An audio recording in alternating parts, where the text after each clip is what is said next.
कृपासना कार्यक्रमामध्ये आपले हार्दिक स्वागत.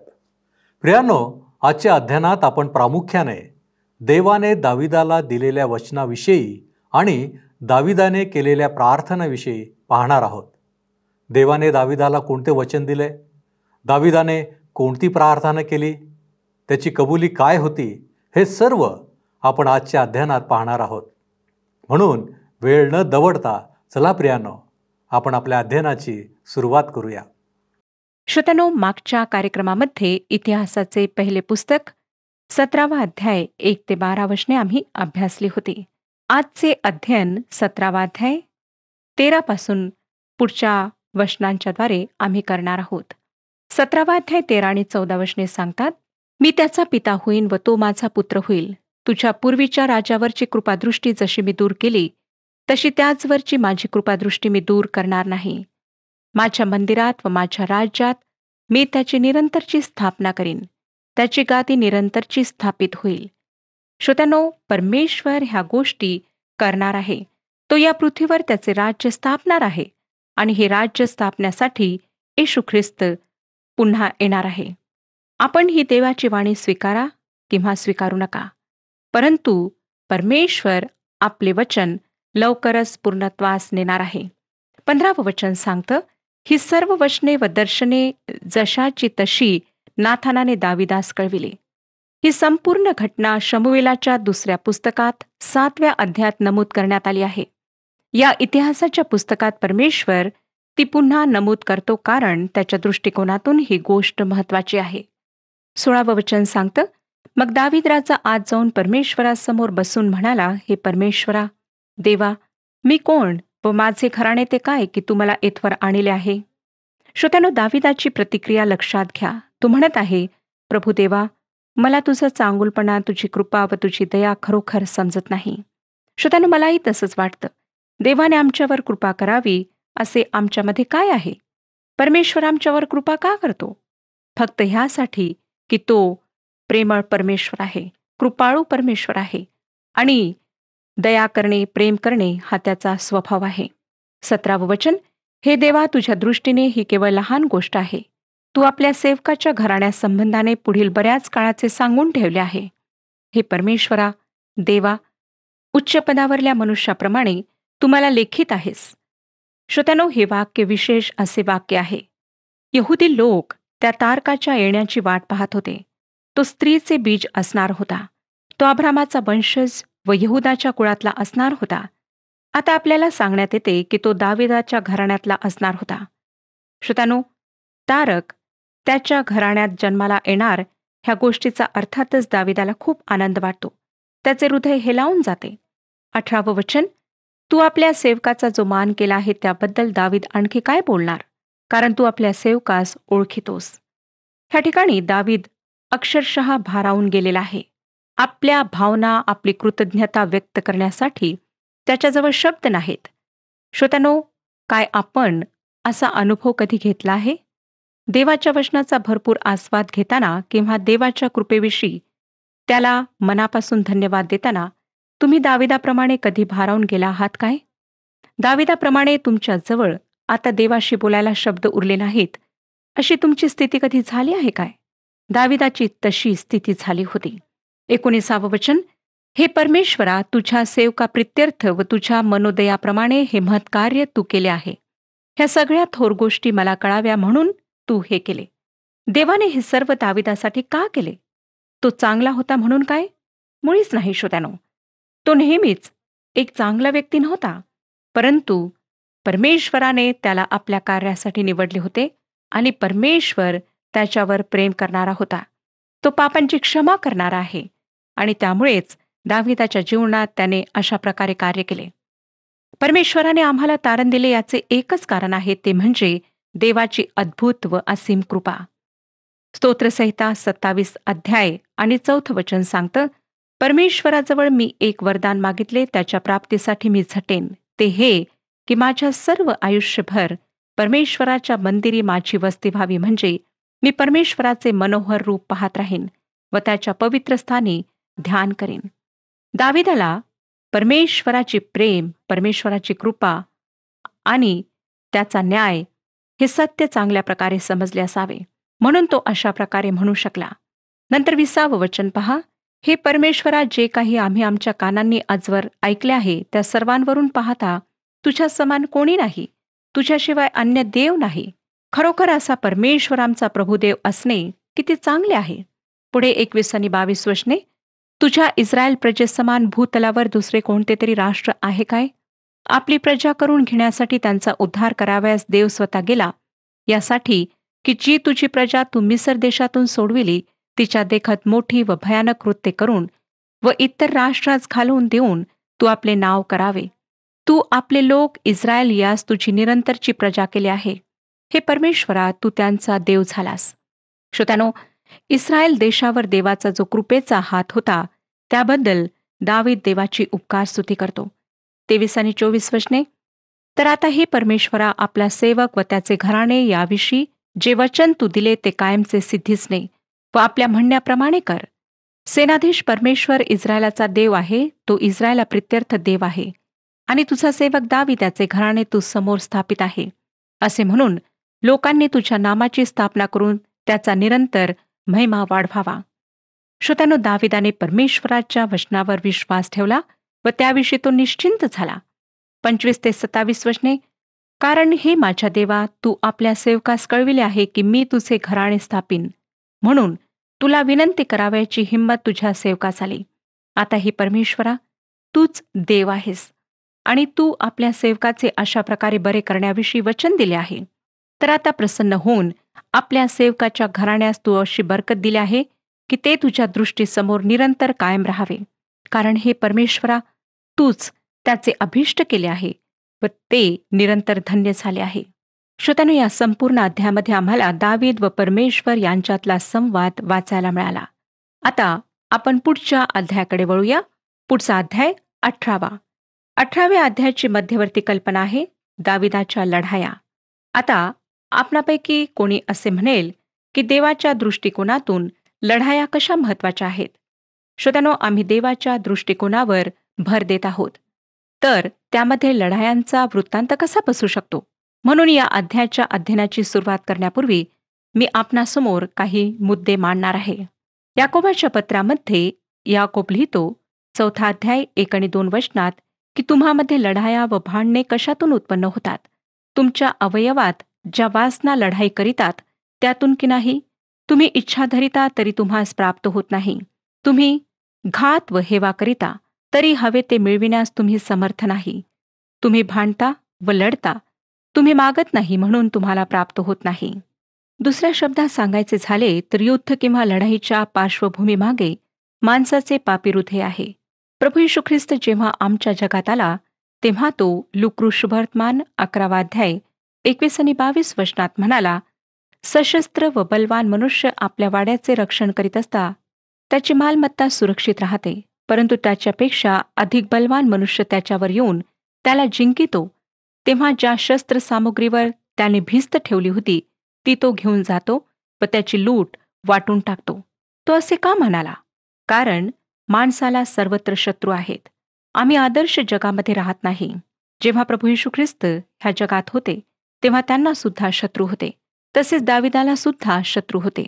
आम्हाला दिसतं की मानवाचे हृदय पापी आहे आणि सर्व शत्रू निर्माण होण्याच्या मागे माणसाचा स्वार्थ आहे, पापी हृदय आहे, लालसा आहे. आणि म्हणून श्रोत्यानो, आम्हाला दिसतं की कितीही चांगली व्यक्ती असली तरी तिचे शत्रू असतात. प्रभू येशू ख्रिस्ताने म्हटले, कारण अंतकरणातूनच दुष्ट कल्पना, खून, व्यभिचार, जारकर्मे, चोऱ्या, खोट्या साक्षी, शिव्यागाळी ही निघतात. मानवाच्या आध्यात्मिक स्थितीविषयी यशाया संदेशाच्याद्वारे परमेश्वर म्हणतो, हर एक मस्तक व्यथित झाले आहे, हर एक हृदय म्लान झाले आहे. पायाच्या तळव्यापासून मस्तकापर्यंत काहीच धड नाही. जखमा, चेचरलेले व पुळलेले घाय आहेत, ते कोणी पिळून काढीत नाही. त्यावर कोणी पट्टी बांधत नाही, कोणी ते नरम करीत नाही. आमच्यातली भांडणे, लढाया, युद्ध, हिंसाचार, दंगे, रक्तपात यांच्या मुळाशी मानवाच्या मनात दडलेले पाप आहे. आणि श्रोत्यानो, जोपर्यंत ह्या पापांची क्षमा मानवाला प्राप्त होत नाही तोपर्यंत मानवाची स्थिती अशीच राहते. दावीद परमेश्वराचे आशीर्वाद प्राप्त करीत असलेला एक राजा होता. साहजिकच त्यामुळे त्याच्या भोवती शत्रू निर्माण झालेत. आणि त्याचप्रमाणे आम्हाला दिसतं की जगात सुद्धा अनेक लोकांचे शत्रू आहेत. विशेष करून जे लोक चांगल्या प्रकारे राहू इच्छितात त्यांना अवश्य शत्रू असतात. 18वा अध्याय 1 ते 4 वचने सांगतात, यानंतर दाविदाने पलिष्ट्यांस मार देऊन अंकित केले आणि गत व त्याच्या आसपासचे गाव पलिष्ट्यांच्या हातून काढून घेतले. मग त्याने मोवाबास मार दिला आणि मोवाबी दाविदाचे अंकित होऊन त्यास करभार देऊ लागले. हद्रेजर महानद फरात या जवळील आपली सत्ता स्थापित कराव्यास जात असता दाविदाने त्याचा मोड केला. दाविदाने त्याचपासून 1000 रथ, 7000 स्वार व 20,000 पायदळ हस्तगत केले. रथांच्या सर्व घोड्यांच्या शिरा दाविदाने तोडिल्या, मात्र त्यातून 100 रथांचे घोडे राखून ठेवले. दाविदाने घोडे निकालात का लावले? कारण देवाने त्याच्या लोकांना सांगून ठेवले होते की त्यांच्या राजाने घोडे किंवा बायका वाढवू नयेत. आणि दाविदाने परमेश्वराच्या वचनाचे पालन केले. इस्रायलाच्या राजांनी घोड्यांच्या बळावर नव्हे तर देवाच्या सामर्थ्यावर विसंबून राहावे अशी देवाची इच्छा होती. त्यामुळेच स्तोत्रकर्ता आम्हाला 147 स्तोत्र 10 आणि 11 वचनांमध्ये सांगतो, तो घोड्याच्या बलाने आनंदित होत नाही, मनुष्याच्या पायांनी संतोष पावत नाही. जे परमेश्वराचे भय धरितात, जे त्याच्या दयेची प्रतीक्षा करीतात, त्याचवर तो प्रसन्न होतो.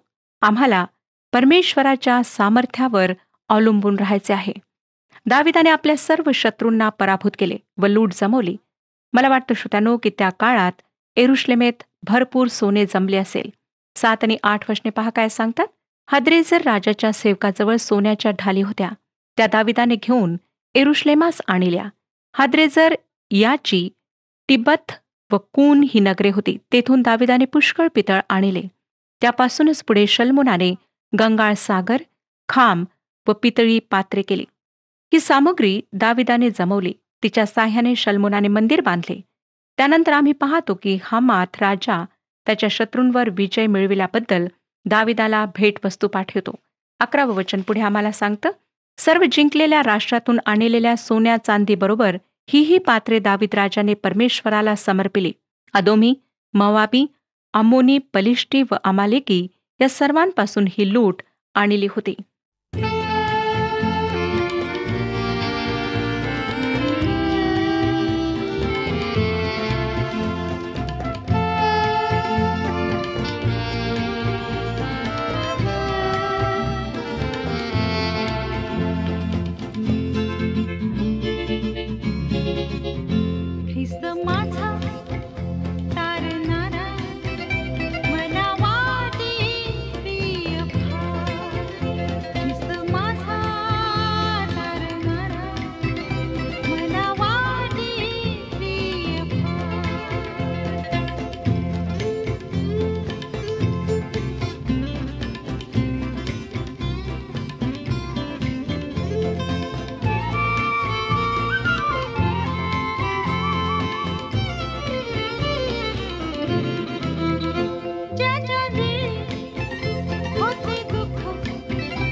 दाविदाने मौल्यवान धातू म्हणजे सोने व रूपे परमेश्वराला अर्पण केले.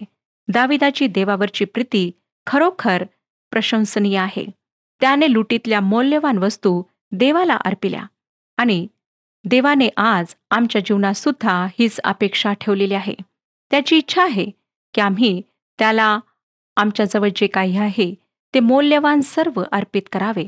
मलाकीचे पुस्तक 3 अध्याय आणि 10 वचन सांगतं, सेनाधीश परमेश्वर म्हणतो, माझ्या मंदिरात अन्न असावे म्हणून सगळा दशमांश तुम्ही भांडारात आणा, म्हणजे मी आकाश कपाटे उघडून जागा पुरणार नाही, एवढा आशीर्वाद तुम्हाकरिता वर्षितो की नाही, याविषयी माझी प्रतीती पहा. श्रोत्यानो, आम्हाला परमेश्वराच्याद्वारे आशीर्वाद पाहिजे असतील तर दाविदाप्रमाणे आमचा स्वभाव असायला हवा. परमेश्वराला उत्तमते देण्याची प्रवृत्ती आमच्यामध्ये असायला हवी. पुष्कळदा आम्ही उरल्या सुरल्या वस्तू, उरले सुरले पैसे परमेश्वराला अर्पण करण्याचा प्रयत्न करतो आणि म्हणूनच आम्हाला आशीर्वाद प्राप्त होत नाहीत. देवाने आमच्यावर जी महान प्रीती केली त्या प्रीतीविषयी कृतज्ञता म्हणून देवाच्या भांडारात दशमांश आणणे फार मोठी जिकरीची गोष्ट नाही. ती आनंदाचीच गोष्ट आहे. कारण आम्ही जरी दशमांश देऊन थोडासा त्याग केला तरी परमेश्वर उरलेल्या कमाईवर आपल्या वचनानुसार भरपूर आशीर्वाद पाठवतो. परमेश्वराला संतोषाने देणारा आवडतो. दाविदाने संतोषाने देवाला मौल्यवान वस्तू अर्पण केल्यात आणि देवाने त्याला समृद्धी दिली. आता आपण पुढची वचने वाचूया. 18वा अध्याय 13वं वचन सांगतं, त्याने अदोमात शिपायांची ठाणी बसविली आणि सर्व अदोमी लोक दाविदाचे अंकित झाले. दावीद जेथे गेला तेथे परमेश्वराने त्याला यश दिले. होय श्रोतांनो, आमचा परमेश्वर जेव्हा आम्ही त्याच्याशी सत्यनिष्ठ राहतो, त्याच्या वचनाप्रमाणे चालतो, त्याच्याशी विश्वासयोग्य राहतो, तेव्हा आम्हाला सर्व ठिकाणी यशस्वी करतो. तोच आम्हाला सफलता देणार आहे.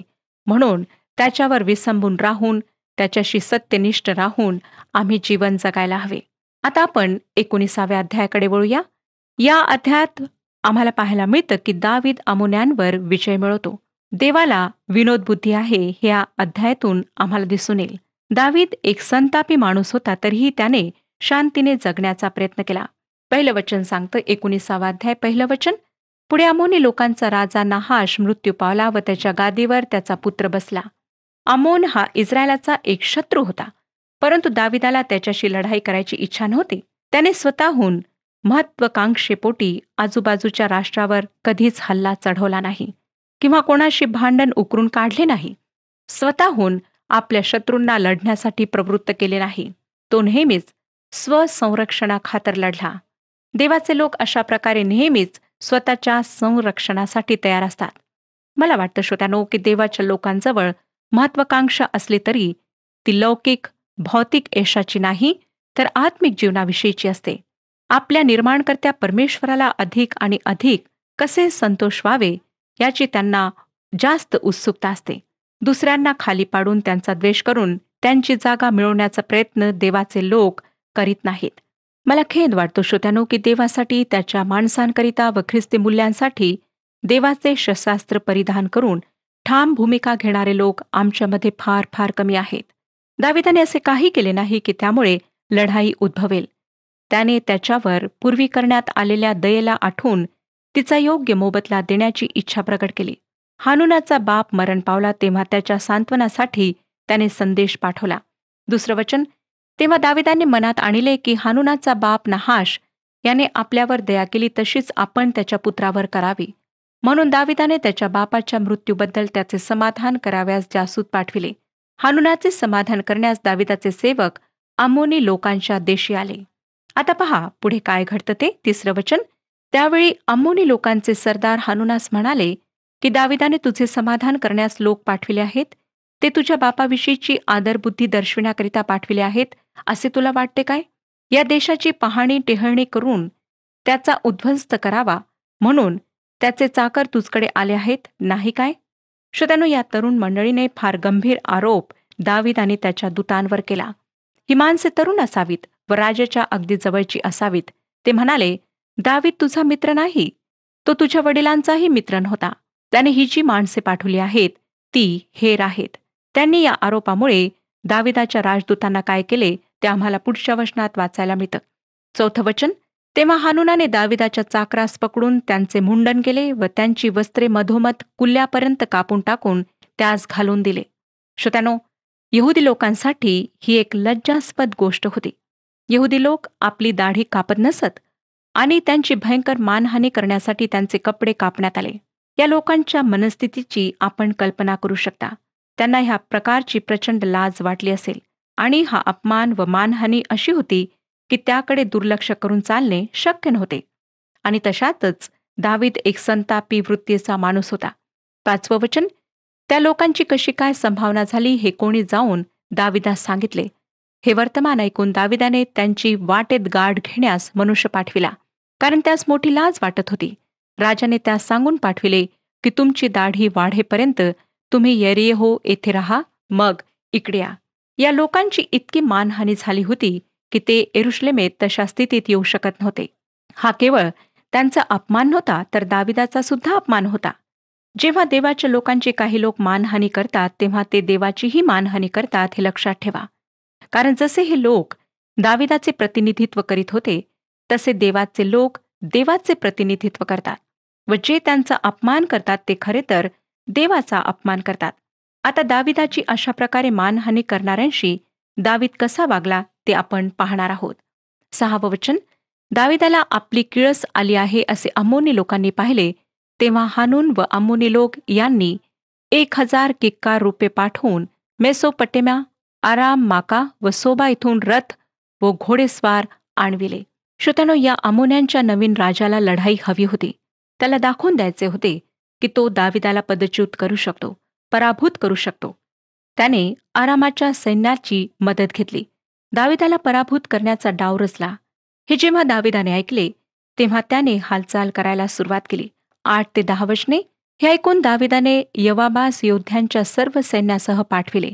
तेव्हा अम्मोनी लोकांनी बाहेर पडून वेशीनजीक व्यूह रचिला. जे राजे आले होते ते मैदानात निराळे उभे होते.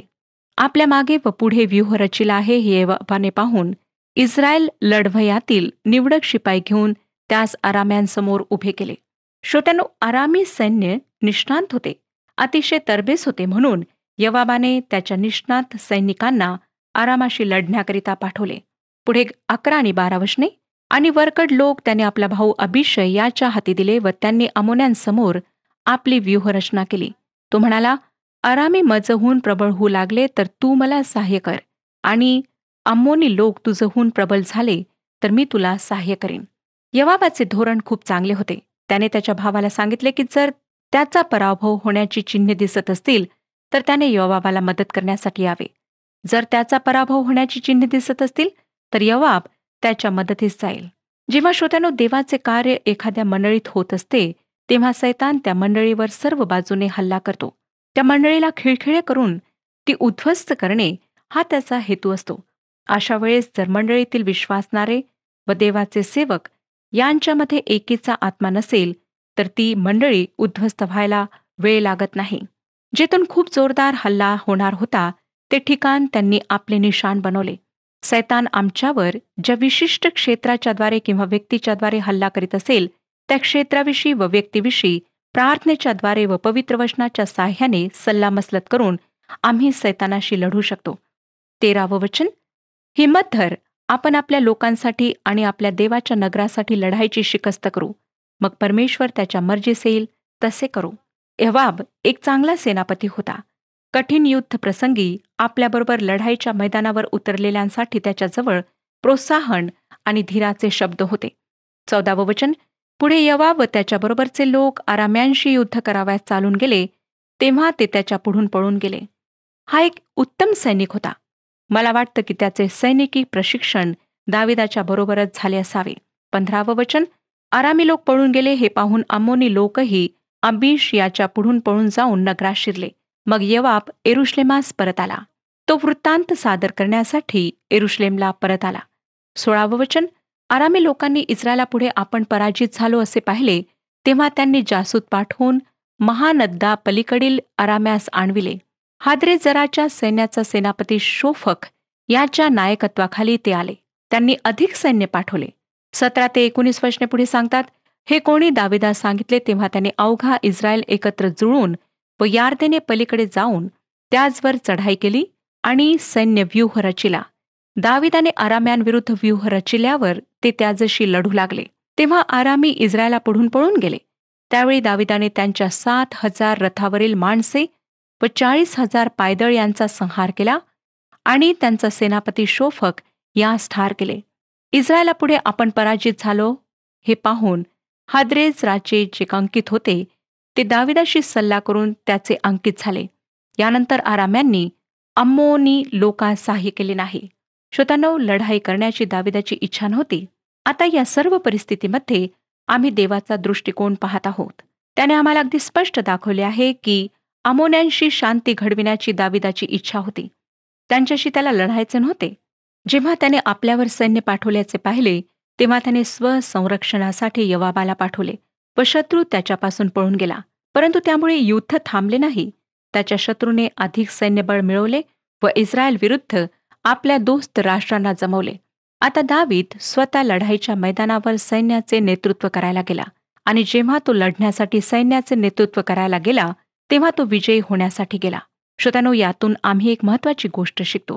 आम्ही ख्रिस्ती विश्वासणारे अंधकारातल्या सत्ता म्हणजे सैतान याच्या विरुद्ध लढतो. तेव्हा प्रभू येशू ख्रिस्त आमचा सरसेनापती असतो. पवित्र शास्त्र आम्हाला सांगते की सैतानाला तुम्ही अडवा म्हणजे तो तुम्हापासून पळून जाईल. हे सैतानाविरुद्धचे युद्ध ख्रिस्ताच्या सामर्थ्याने लढत असताना आमचा हा विश्वास असायला पाहिजे की ख्रिस्तामध्ये आम्ही विजयी आहोत. विजय आमचा आहे व युद्धभूमी अर्ध्यावर सोडून पळून जाणे हे ख्रिस्ती व्यक्तीला शोभण्यासारखे नाही. प्रभू येशू ख्रिस्ताने आम्हाला विजयी जीवन दिलेले आहे. म्हणून श्रोत्यांनो, सैतानापुढे आम्हाला हार मानायची नाही. आम्हाला विजयी ख्रिस्ती जीवन जगायचे आहे आणि हे विजयी ख्रिस्ती जीवन आम्ही फक्त परमेश्वराच्या साह्याने, त्याच्या सामर्थ्याने जगू शकतो. आम्ही पापमय जगामध्ये जगत आहोत. हे जग दुष्ट व क्रूर आहे. अत्यंत क्षुद्र वृत्तीचे हे जग आहे. परंतु परमेश्वराच्या सामर्थ्यात आम्ही ह्यावर मात करू शकतो. परमेश्वर आपणा सर्वांस आशीर्वाद देवो. हा कार्यक्रम आपणास आवडला काय? आता आम्हाला एक मिस कॉल करा आणि आपण पुढील विजेता होऊ शकता.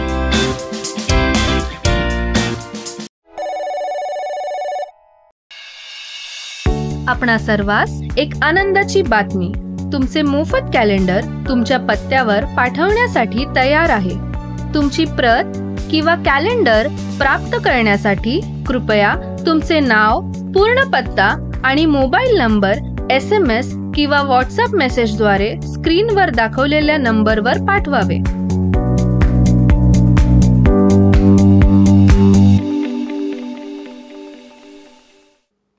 देवाने दाविदाला त्याचे सिंहासन कायमचे स्थापित करण्याचे आणि त्याचे नाव पृथ्वीवरील महान पुरुषांसारखे बनविण्याचे वचन दिले. तसेच इस्रायल लोकांना राहण्यासाठी जागा देण्याचे आणि अत्याचारापासून त्यांचे संरक्षण करण्याचे वचन दिले. प्रियानो, देव आपले वचन परिपूर्ण करणारा देव आहे. तो आजही आमच्यावर प्रीती करणारा देव आहे. काय आपण त्याचा अनुभव घेतला आहे? माझी प्रार्थना हीच आहे की आपणा सर्वांस त्याचे आशीर्वाद सदैव प्राप्त होत राहो आणि आपणा प्रत्येकाची प्रभूमध्ये सदैव उन्नती होत राहो. आपला प्रभू येशू ख्रिस्त याची कृपा तुमच्या आत्म्याबरोबर असो.